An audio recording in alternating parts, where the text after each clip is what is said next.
50th anniversary of Arunachala Ashrama, a center for daily practice, is established in New York City. Part 3, continued from the January-February issue.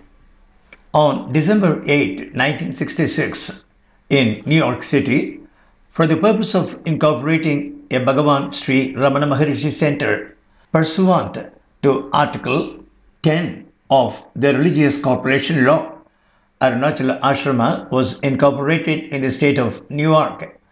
Article 18 of the bylaws reads, "The purpose of the center shall be to provide an educational and spiritual center for the study, pursuit, and practice of the spiritual heritage bequeathed to mankind by the great sage Bhagawan Sri Ramana Maharshi."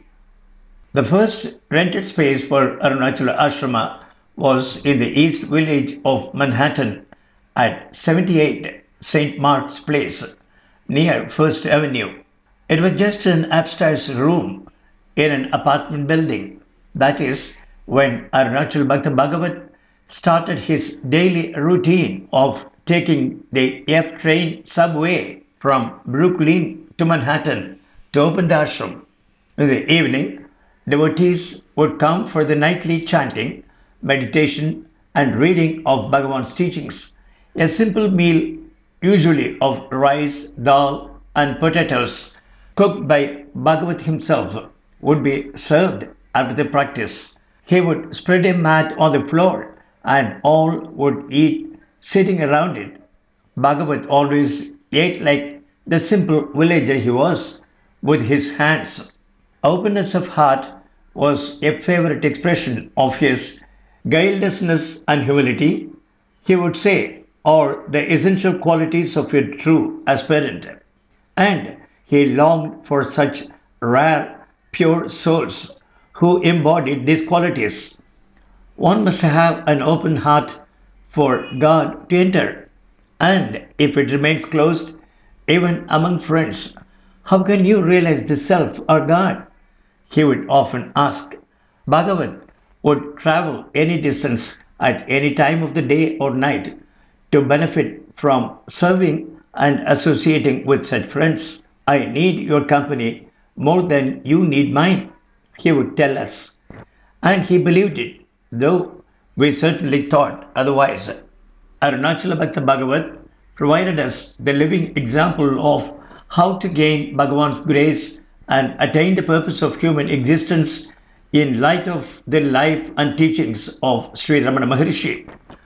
Although Bhagavat was such an intelligent man, we really never saw him use his intellect or direct his self-will in making decisions in his life. Inspiration and intuition were the forces that motivated him, and he believed it all came from Arunachala Shiva Bhagawan Sri Ramana Maharshi himself. During this period of the ashrama history, he wrote in his prayer manuscript, "I wander about like a drunken person who does not care what the world thinks of him, as he is oblivious to the physical world in his inebriated state." He placed whomever came to the ashrama on his head, metaphorically, and gave the person full attention, respect, and devotion. But if it turned out that people came to deceive, disturb, or exploit, he would not hesitate to confront them. He was vigilant to protect the ashram and its devotees from negative and misguided people.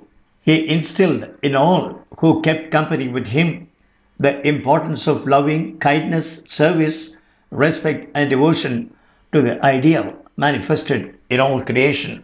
In 1969, the ashram moved to a rented storefront at 342 East 6th Street in Manhattan, just 2 blocks south of the first location. This remained the ashram's home for the next 18 years.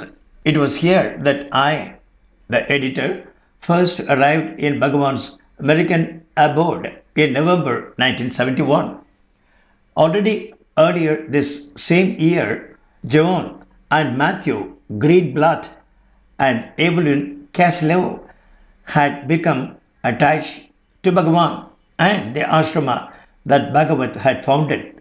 When I first met Bhagavat, I asked him if he was the teacher here, and he said, pointing to Bhagavan's photo on the altar, "He is that old man.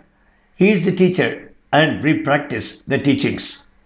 "Do you preach?" I asked. He said, "Yes, we preach, but with the P removed from the word preach.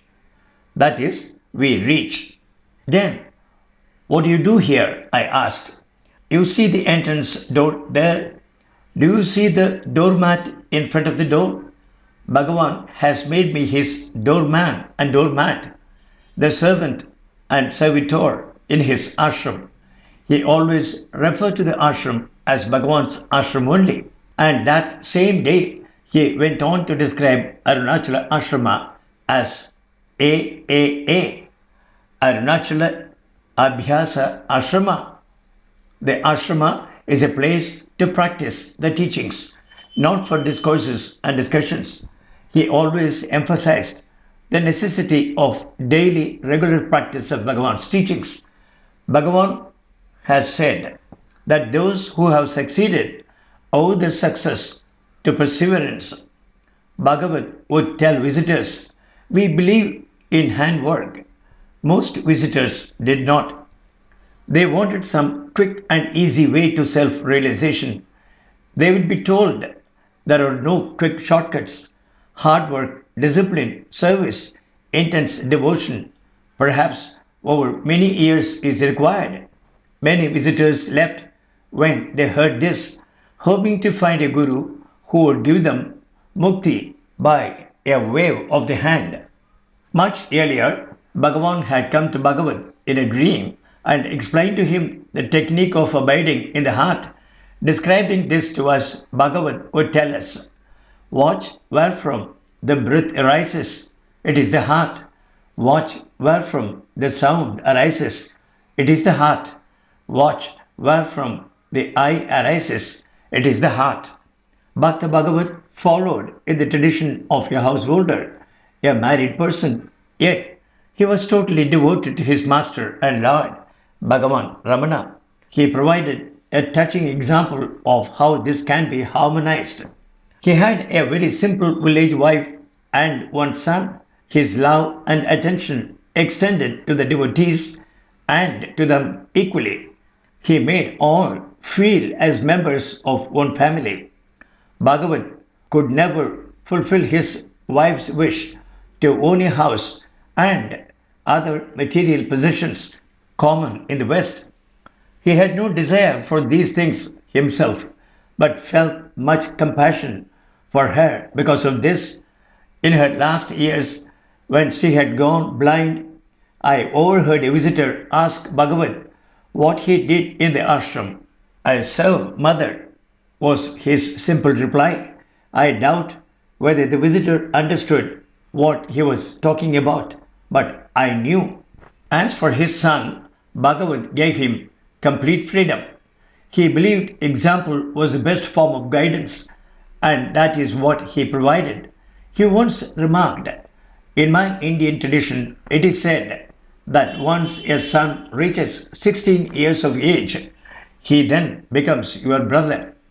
If asked by his son, he would always advise him properly, and he took him to India to marry. Bhagavat continued to shower love and affection on him, his devoted wife, and wonderful children, whom he named. Yet I never heard him say, "My son," but always "our son," when referring to him. The innocent charm and devotion of his grandchildren gave Bhagavat much happiness. He was always the Baba, and they loved him dearly, and we looked upon them as our children too. They are your family to whom your hearts unite in love and friendship. We all felt like one family, totally protected and guided under the watchful eye of our Master and Lord, Bhagawan Sri Ramana. continued in the May-June issue.